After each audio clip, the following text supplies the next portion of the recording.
Installation of the Alexa voice control module.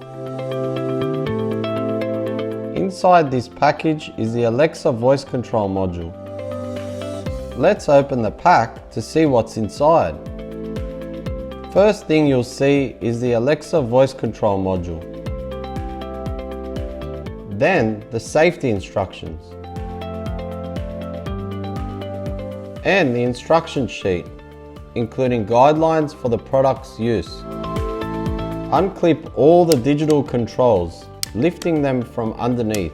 Then we remove the aesthetic bars, pushing them from the bottom up. Before clipping the voice control module, check correct orientation as per arrows. Now clip the voice control module. This is done in a similar manner as the digital controls. Simply clip in top, then bottom. The voice control module is immediately powered up and the LEDs turn on. Check with your electrical designer. Depending on your system configuration, an additional power supply may be required. Reference K8003 is available. After a few seconds, the Alexa voice control starts to talk. This means it is ready to be configured.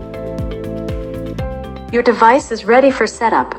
Follow the instructions in its companion app.